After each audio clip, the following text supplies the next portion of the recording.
Hi everyone, in this video of Accelerated Chess Dragon, we're going to be looking at the Sicilian Defense and we're going to be looking at the Sicilian Defense and the Accelerated Dragon 6th and 7th move sidelines. So without further ado, let's look at this opening. White will start off by playing e4 and black will play c5.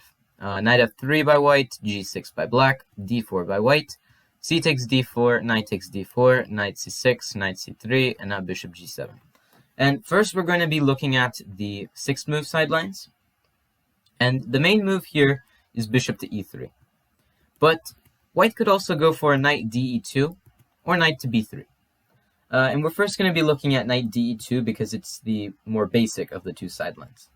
If knight de2 is played, then black will develop his knight. So knight f6, putting pressure on the e4 pawn in case the knight on c3 ever moves. So g3 by white, getting ready to fianchetto and defend the pawn that way. And here, black plays a crazy move. Black decides to go for the move b5. And this is something you do not see very often in the Sicilian, where you push b5 where it's completely undefended. There's no anything backing the pawn up. So it seems crazy, but when you start to see it piece by piece, you'll understand why b5 was played. b5 is played with the clear intention of trying to deflect this knight on c3 from defending this pawn on e4, since this bishop has not arrived on g2 yet. So, if knight takes b5, then knight takes e4. Black has essentially traded a flank pawn for a central pawn, and it usually is a benefit for the side with the flank pawn. So, of course, white does not want to play knight takes b5, but white does not also want to allow b4 immediately. So, white decides to play a3, preventing b4, and now black plays rook to b8. Now defending the pawn, and now it's a bit of an okay position. Bishop g2, and now a5 by black. And black is trying to yet again push b4. That is not only going to dislodge the knight on c3, but it's also trying to gain tons of space. So castles by white, castles by black, h3 by white, and now b4 by black. So black has managed to get the b4 move in, and after a trade of pawns on b4, knight d5, and now a trade of knights, knight e5, black should really be better because after knight d4, queen b6, black has more development. If you go knight b3 here, then black will play knight f6, similar idea. But instead of playing g3 and trying to fianchetto, white will go bishop to e2. Castles by black, castles by white, and now d6 by black, which is trying to prevent the move e5. And here, white has 4 moves to choose from. The moves are bishop to e3, bishop to g5, rook to e1, and f4. We're first going to be looking at f4 because, well, here you just develop the bishop out to e6, and you can have a lot of ideas like bishop takes b3, maybe queen b6 check, play rook c8, take control of the c-file, and black has many ideas like that. Just by playing the move bishop e6, you may be getting ideas of capturing. You could play a6, b5, and b4, dislodge the knight, maybe capture on e4, and, well, there are too many ideas that black can choose from. The next move is to play rook to e1. And if rook e1 is played, then black goes for the same idea. And note the next move is going to be the same no matter what variation it is. It's bishop to e6. And after bishop to e6, white tucks his bishop away by playing bishop to f1. And the idea is pretty simple. You're trying to maybe later on fianchetto the bishop, but you're also trying to let that rook on e1, first of all, defend the pawn, but secondly, if the files ever open up, the rook will be not closed by the bishop on e2. So a5 by black, with ideas of a4 later on, and here white plays the move a4. And the thing about this a4 move is that, yes, it does prevent the idea of a4 by black, but it allows bishop takes b3, and this, I think, is the main problem, because it gives black a very strong outpost on the b4 square. And the b4 square, after the knight lands there, is really hard to chase away from. So c takes b3, e6, and now bishop g5. And after h6, bishop h4 and bishop to e3 are 2 choices. If you go bishop e3, then knight b4, and you just start to see how powerful that b4 square is. The knight lands there, and now what can white really do? You can start bringing the rook into the game, maybe play queen to e7, And the knight is just controlling the movement of this queen from activating to a good square. And it's really controlling the movement of lots of pieces. Like this bishop can't get developed without being captured. And I would say that black has a good advantage. So a follow-up could be rook c1, rook c8. Both sides get development in, rook ed1, and now d5. And now black has managed to execute the d5 move, which you always want to get when you play the Sicilian. So e takes d5, knight f takes d5, and now black would be better. I mean, he got d5 in, and with this type of structure, I would definitely see black at least drawing the game, not losing it at all. Instead of bishop e3, you could also go for bishop to h4. And if bishop h4 is played, then queen b6, black develops the queen out. And the idea is that if you play queen takes d6 here as white, then there's simply rook fd8. You could even just capture on b3, but even rook fd8 works. And if you go queen to a3, then there's g5. Let's say the bishop goes to g3. Now bishop to f8. You're attacking the queen, and move by move, you're forcing the queen to get a lot more passive than it was before. Let's say queen a2, and now knight h5. There are ideas like bishop c5, and, well, white's queen is a bit on the wrong side of the board, and black's queen is eyeing straight towards white's king. And it's not a very good position for white in the case that that happens. So, not capturing on d6, instead the move bishop c4 was played. Rook fd8 was played by black. In case there are ever files that open up, maybe the rook can use the d file. Rook c1, knight d4, and now knight e2. And with this knight e2 move, white is trying to at least exchange this knight on d4 because it's a very powerful knight. If you don't do anything, then something like e5 would definitely get a very powerful knight on a very centralized square, and you cannot really displace this knight at all. So knight e2. White tries while he still has time. Knight takes e2 check, queen takes e2, and now g5. Kicking the bishop back and also blocking it from pinning the knight on f6, so now you can capture on e4. And this position does give black a lot of chances. Queen takes e4, d5, and now black gets his piece back, but he also gets a very active position. Rook takes c4, and now rook a c8. And, well, black has control over the two main files of the board in this particular position, the c file and the d file. And black can make use of these two files very efficiently. And if you ever think of trading rooks, then there's always ideas of the rook infiltrating via the second rank. And in any case, black should be better because of his superior activity. And for white, it's just a matter of trying to somehow stop that superior activity that black has. Now, instead of playing rook to e1, you could also go bishop g5, but if this is played, yet again, bishop to e6. And here there are two moves, f4 and king to h1. If king to h1, then rook c8, taking control of the c file, f4, and now knight to a5, trying to trade some pieces off. And after f5, bishop c4. And black uses this opportunity to get his bishop into this very active square. And once the bishop is on c4, if you trade the bishops off, then you get the black knight a very strong square. And that knight would be eyeing the b2 square. It would be indirectly helping to attack the c3 knight. And, well, now if you capture on a5, then it just doesn't end up well, because after queen takes a5, black is the one who gets the activity, and black is the one who just cannot be stopped now, because there are too much pressure towards white's weaknesses. The other move is f4, but that would just allow b5 by black. Now, if you play knight takes b5 here, then you could just allow knight takes e4 by black. Even queen b6 check would work.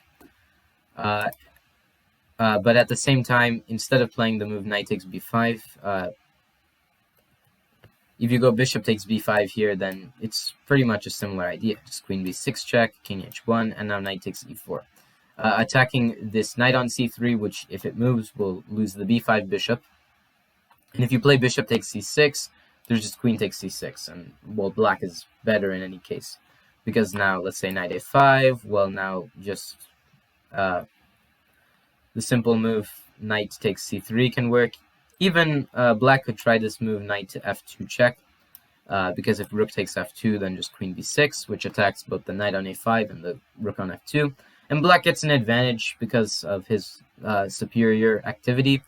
And in any case, white would need to fight very hard to get somewhat of an advantage himself. So after b5, bishop f3 is the main move that's played. And now just b4. Kicking the knight away, the knight goes to d5. Trade on d5, and now knight a5. Hoping to trade more pieces off the board. And that does happen, and after rook e1, queen c7, trying to guard the e7 pawn.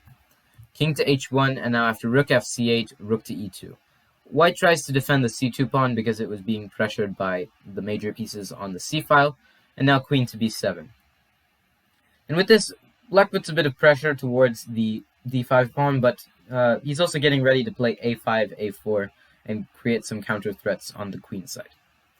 The final move is to play bishop to e3, and if this is played, then bishop e6, yet again, f4, queen c8, king to h1. This queen c8 move is mainly played for three reasons. It's trying to stop f5, it's preparing the move knight g4, and it's also getting ready to let the rook come to d8, where it would allow d5 to be played. So king to h1, rook to d8, bishop to f3, and now bishop to c4. Attacking the rook and forcing it to move to a bit of an unfavorable square. The rook goes to f2, and after e5, rook to d2 is played. Here, e takes f4 is played by black, and now bishop takes f4 by white. Knight e5, and here, this is where a common mistake might occur. What white might think is that he can just win a pawn. And it makes sense, because the d6 pawn is only defended by one piece, but it's attacked by two pieces. So it makes sense why white would think to play rook takes d6 here. But this is actually a horrific blunder. And if white plays rook takes d6, you need to know how to punish it. So what will black play here? I encourage you to pause the video and find the winning move.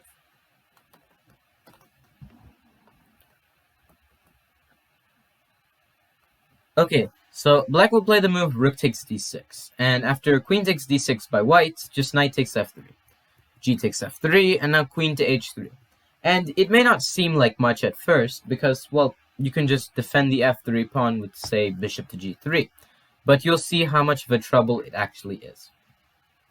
Knight to h5, and what black is trying to do is he's putting pressure towards the g3 bishop, and if the queen that is defending the g3 bishop ever were to move, well, then you just lose the bishop because there's a pin towards your king. So that is what black is trying to do, just simply deflect the queen away from the defense of the g3 bishop. So knight d2, white attacks the bishop on c4, and bishop to f8. Here white still tries to defend the bishop with queen e5, but f6, forcing the queen to go to c7, and here black plays the final move that ends the game instantly. He plays rook to c8, and after this, white is completely lost. There's no way to defend this g3 bishop, and after that, the checkmating pattern can easily take place.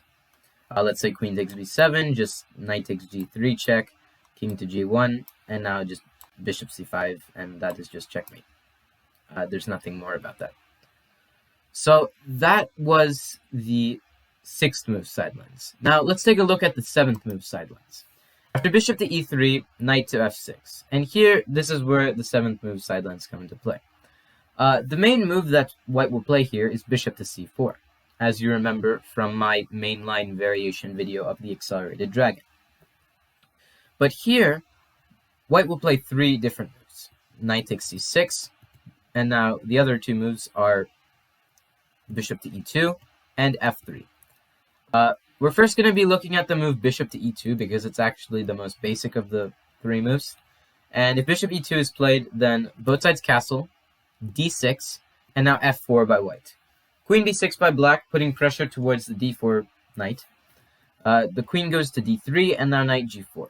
And black's intention with this knight g4 move, after, say, bishop takes g4, because there was pressure towards the e3 bishop, is not actually to capture the bishop on g4.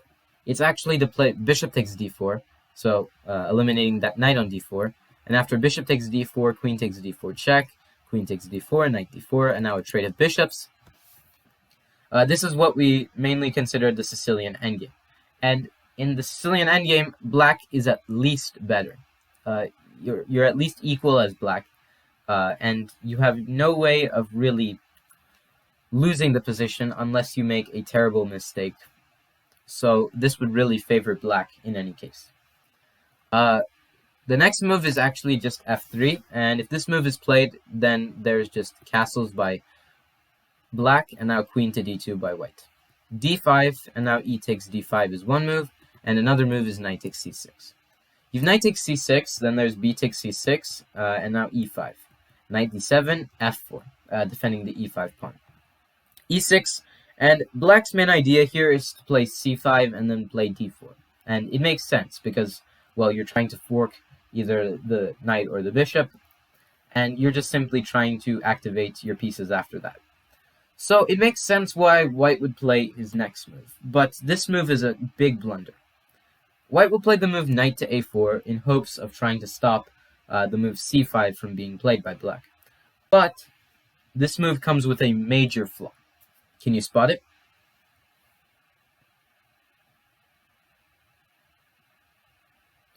The major flaw is that black can just capture on e5 with the knight. And after this, white is doomed. Because if you play f takes e5, then there's queen h4 check. And if you notice, this queen is not only checking the king, but it's also attacking this knight on a4, which is undefended. Now, let's say that white plays the move queen to f2, black can just capture on a4, and black is completely winning. You can just develop the bishop, you're up a pawn, and how does white really react to any of this? There's really no way. So, in any case, white would be completely losing in that case, and that is why it's not a good idea to play knight takes c6. You could, however, play e takes d5, and if this is played, then knight d5, knight c6, bc6, bishop d4, and now a trade of bishops. And here, black plays e5, and he plays it with the intent of trying to lure the queen to capture on e5, and then you play rook to e8, and you just win the queen. However, white is not going to play that. Instead, white goes queen c5, but black plays queen to b6. And black's plan with queen to b6 is to trade the queens off and fix the pawn structure. And you'll see why in, let's say queen takes b6 is played here, a takes b6, knight takes d5, c takes d5. If you look at this position, both sides only have two pawn islands. This is white's first pawn island, and then this is his second pawn island. And for black, this is his first pawn island, and then second pawn island. So essentially, it's really better for black because black has more pawns that are connected to him and less pawns that are really not connected to him. So basically what black will do is black will develop his bishop out somewhere, maybe e6 or f5, and then bring the rook out. And black should usually gain the advantage in a position like this, where you're easily able to develop your pieces and have no trouble at all attacking whatsoever. So those were the moves f3 and bishop to e2.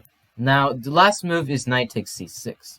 And if this move is played, then b takes c6 by black, e5 by white, kicking the knight back, and now here there are two moves, bishop d4 and f4. If f4 is played, then black goes knight h6 with the intention of trying to go to f5. And here, queen to d2 by white. Castles by black, castles queenside by white, d6 by black, and now e takes d6. E takes d6, and unfortunately for white, white cannot win a pawn. Because if you play the move queen takes d6 here, then there's queen takes d6 by black. Rook takes d6, knight to f5. There's a fork towards both of these pieces. And white might think, oh, that's no problem, because I can defend with rook d3. But here's where the problem really kicks in. Bishop to a6 can be played, and now white is in a lot of trouble. Let's say here you play bishop c5 to try attacking the rook here. Well, then bishop takes d3, bishop takes f8, bishop takes f1, bishop takes g7, bishop takes g2, rook to g1, king captures g7, rook captures g2, and after rook to e8, black would be better. His knight is more active than white's knight, which is really not doing anything on the c3 square, and with the activity that black's knight has, mainly being that it's unopposed on the f5 square, it can't be chased away anyway. Black's just going to play rook e3, maybe swing the rook over, try to attack all of the weaknesses that white has. and white can't really do a thing about it. So that is why e takes d6, and then eventually winning the pawn doesn't exactly work, because you lose the pawn back, and then you just get either a worse or equal position as white. So h3, just trying to, well, not exactly capture the pawn yet. Here, knight f5 is played. Black is trying to put pressure on the e3 bishop. Bishop goes back to f2, and now queen to a5. d5 is another move to consider, but queen to a5 already starting the attack is also just better. So queen to a5, and now g4. Here, black actually is going to ignore the knight being attacked. So I encourage you to pause the video here and find out what black can play that is easily winning the game here.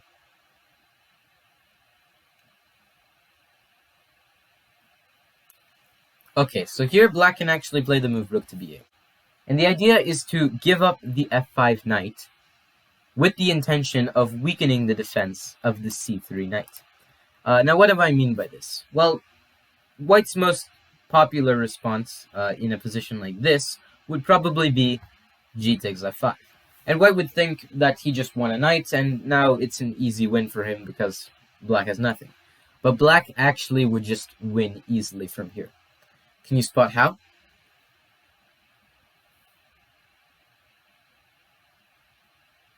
Okay, so black would play rook takes b2.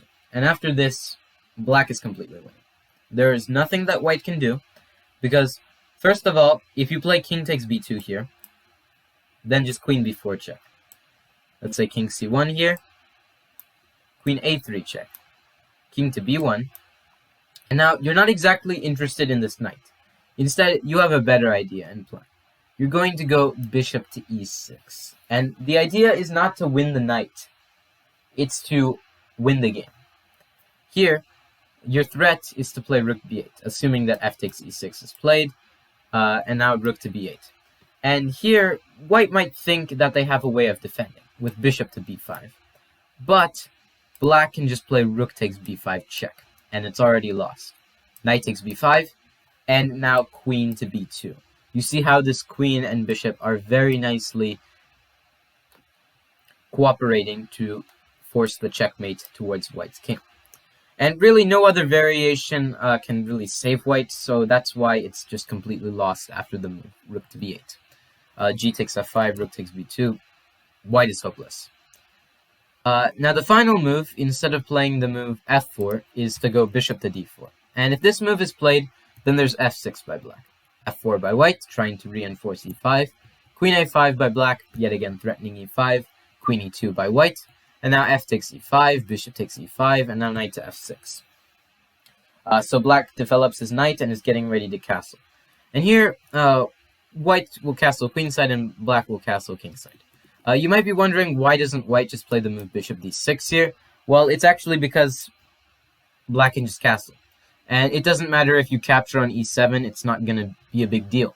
Because if you capture with the bishop, then just rook to e8. You're really not going to defend this e7 bishop at all, and you're going to lose it. So white would be completely lost in that case, and the victory would easily go on to black. So that is the end of the variation after castles kingside by black. So I hope you all enjoyed the video, and if you have any suggestions or feedback for me, please let me know in the comment section, and stay tuned for more chess.